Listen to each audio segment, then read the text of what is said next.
Shalom Saudara terkasih, apa kabarnya? Ketemu lagi dengan saya Andreas Agloy Patasik di dalam doa pagi online. Firman Tuhan hari ini diambil dari 1 Korintus 12 ayatnya yang ke-22 sampai ayatnya yang ke-23. Malahan justru anggota-anggota tubuh yang nampaknya paling lemah yang paling dibutuhkan. Dan kepada anggota-anggota tubuh yang menurut pemandangan kita kurang terhormat, kita berikan penghormatan khusus. Dan terhadap anggota-anggota kita yang tidak elok, kita berikan perhatian khusus. Saudara, sudah beberapa hari kemerdekaan kita lewatkan. Bagaimana? Masih semangat kan? Saya beberapa hari ini juga lagi semangat-semangatnya dan lagi senang sekali untuk membaca-baca kisah lucu dan menarik seputar kemerdekaan kita. Dan banyak hal yang ternyata terjadi, namun tidak tercatat dalam tulisan sejarah. Salah satunya adalah kisah mengenai awal diangkatnya Bung Karno sebagai Presiden Republik Indonesia yang pertama. Sehari setelah kemerdekaan Indonesia, PPKI, Panitia Persiapan Kemerdekaan Indonesia, mengangkat Bung Karno pada saat itu menjadi Presiden Republik Indonesia. Nah, yang menariknya ada sebuah kejadian yang ternyata luput dari catatan sejarah. Sekarang saya mau tanya dulu kepada Bapak Ibu Saudara.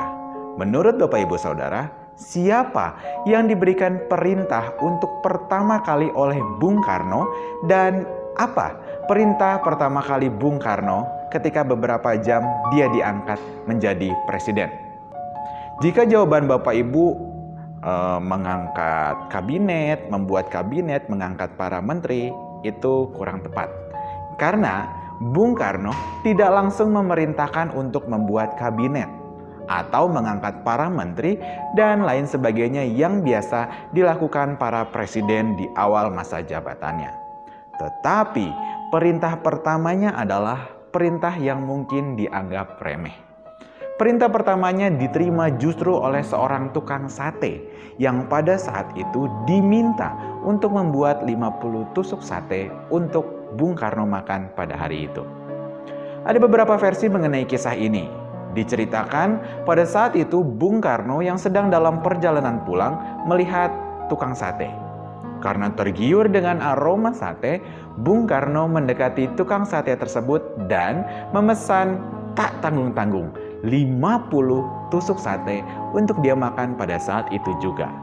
Dan dia pun memilih langsung memakan sate tersebut dengan berjongkok di sebelah parit dekat dengan tukang sate tersebut. Nah, konon katanya ketika makan sate inilah Bung Karno memikirkan banyak hal yang akan dia lakukan dalam memimpin bangsa Indonesia. Nah, saudara yang terkasih, kisah ini mungkin tidak dapat kita temukan dalam catatan sejarah.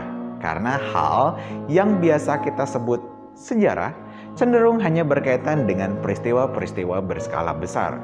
Sebenarnya kalau kita lihat, masih banyak kisah-kisah dan para pahlawan kemerdekaan yang namanya tidak tercatat karena tidak memiliki nama besar dan kisah besar pada saat itu.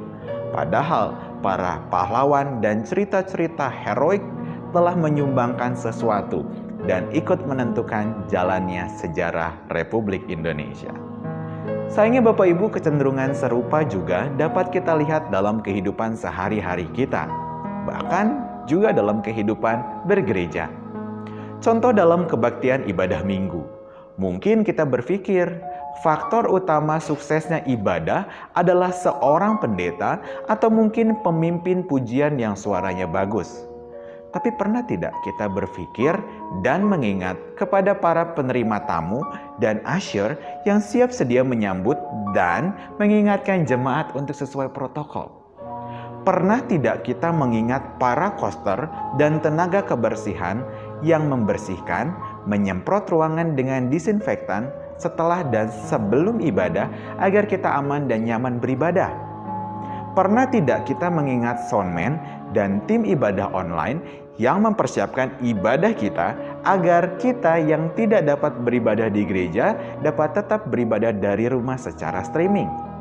Dan pernah tidak kita mengingat para majelis jemaat yang memberikan hati dan juga pikiran mereka demi berjalannya ibadah dan pelayanan gereja. Coba bayangkan jika salah satu pelayanan ini tidak ada. Apakah ibadah kita bisa berjalan dengan baik? Belum tentu, saudaraku. Maka dari itu, melalui nas kali ini kita didorong untuk memperhatikan dan menghargai pelayanan-pelayanan yang mungkin tampak sepele. Perhatikan Paulus menggunakan istilah tampaknya dan menurut pemandangan kita. Dari sini, maksudnya adalah kitalah yang menganggap hal di sekitar kita itu menjadi kurang penting.